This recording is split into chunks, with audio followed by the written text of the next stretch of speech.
10 to 8 is the time. I remind you, Dame Cressida Dick here taking your calls right after 8. But let's go into what is certainly on the news agenda, one of the big stories of the day. Around 500,000 young people getting their GCSE grades. And as I said a couple of days ago, while there is a conversation for the grown-ups to have about the merit of the exams, let's celebrate the success of these young people. They have put in years of studies. Don't rain on their parade. They can only get the grades that they're given, the work they've put in. So good luck to you all as you're waiting for your mobile phones to ping, or however it's done in these days. You certainly don't get a letter in the post as it was for me. I did something called O-Level. You've never even heard of them, but that's for now. Let's talk about this then, and the projection, or the possibility, I should say, the report that there could be 1 in 3 GCSE entries getting the top grades. Let's put that to Conservative MP and Schools Minister Nick Gibb, who joins me now. Do you recognise that figure, Minister? Good morning. Good morning, Nick. Well, I can't really talk about those figures until 9:30 when the statistics are released. But what I do agree with, Nick, is your comment about congratulating the hundreds of thousands of young people in picking up their grades today. It has been a very difficult 18 months for those young people, but this is the culmination of 11 years of solid work. And I hope all those young people can move on to the next phase of their education, whether that's the new T levels or A levels or an apprenticeship. So good luck to everybody today. And thank you to the teachers, by the way, who have worked so hard and tirelessly in putting those grades together and providing the evidence to the exam boards for those grades. I think it's fair to say never has the field of education seen such disruption since the days of World War II. So credit to everyone involved, the teachers, other school staff and the pupils, and good luck to them. But there's also a suggestion, and well said, Minister, but there's also a suggestion we might need a new top grade of 10. Do you recognise that figure? Well, in the longer term, we want to get back to the system we had before COVID, where there wasn't the variation between years in the grades.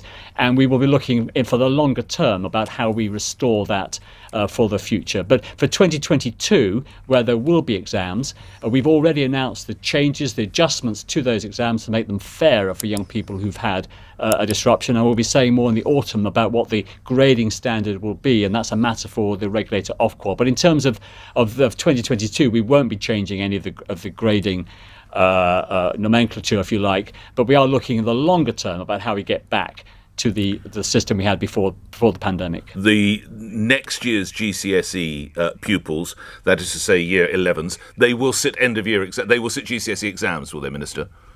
Yes, they will. That's certainly the plan. We will, of course, be working on a contingency plan in case things go wrong. But the plan now is that they will be sitting the exams. Exams are the fairest method of assessing young people. But we want to get back to normal. We want to get back to the system where we were closing the attainment gap between young people from disadvantaged backgrounds, and as we had achieved before.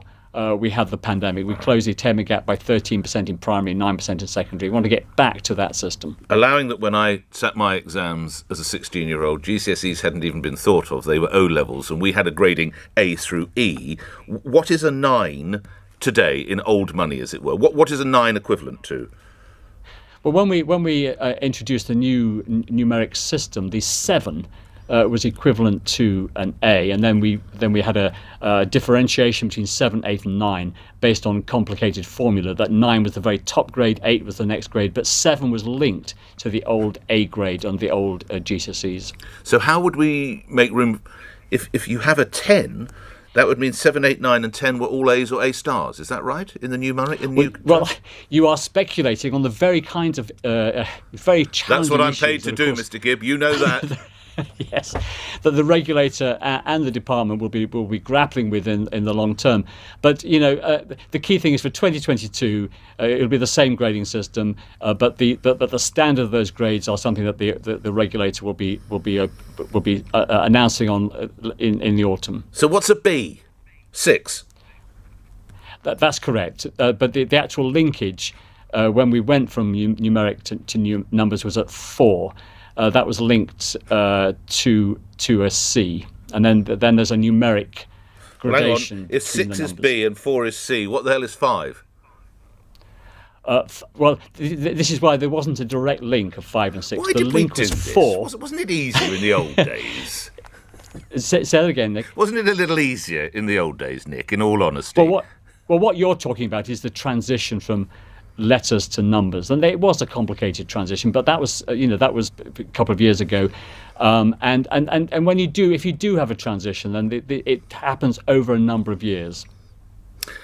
Are you confident that these, whatever works, whatever reviews or whatever work is done, will restore the robustness and tackle inflation? Because that is obviously the problem that you and your colleagues have, and that you want to help these mostly young people with. You want their GCSEs and, of course, subsequent their A-levels to have real growing value.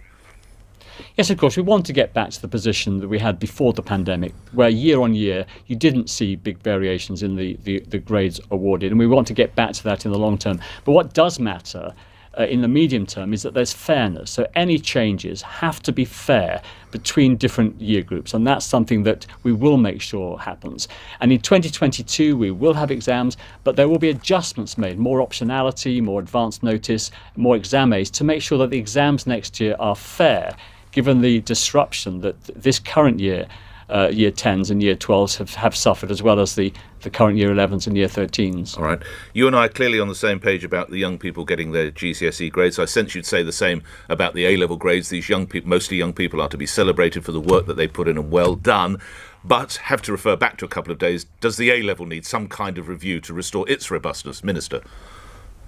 Well, again, those are issues that we will be looking at in the longer run to make sure we do get back to the system we had before we had the pandemic. But again, we have to make sure that there's fairness in any transition, and those are the very challenging issues that we'll be grappling with. What matters now is making sure that young people can transition to the next phase of their education. That's been our focus, but we will be saying more about the grading system both for 2022. And for the future years in due course. Last couple of questions. I asked your colleague Gavin Williamson if he could recall his A-level grades a couple of days ago.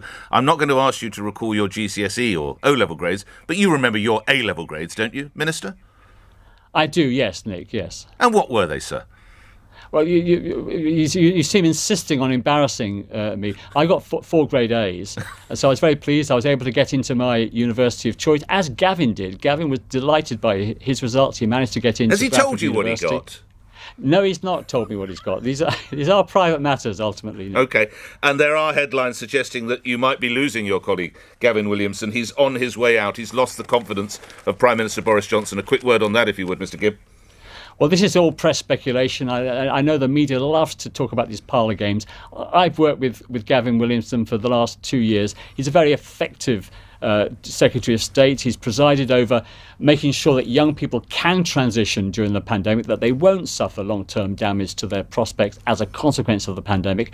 And he's very geared to making sure we continue our reform programme, closing that attainment gap between children from disadvantaged backgrounds and their peers. And that's what drives Gavin Williamson and me in the Department for Education every day. Grateful for your time, Nick. Thank you. Nick Gibb, Schools Minister, appearing here on LBC, where we're going to take an early news bulletin ahead of Dame Cressida Dick appearing here to take your calls. Just coming up to 8 o'clock, news on LBC. On your radio, on Global Player, and Play LBC. leading Britain's conversation. This is LBC.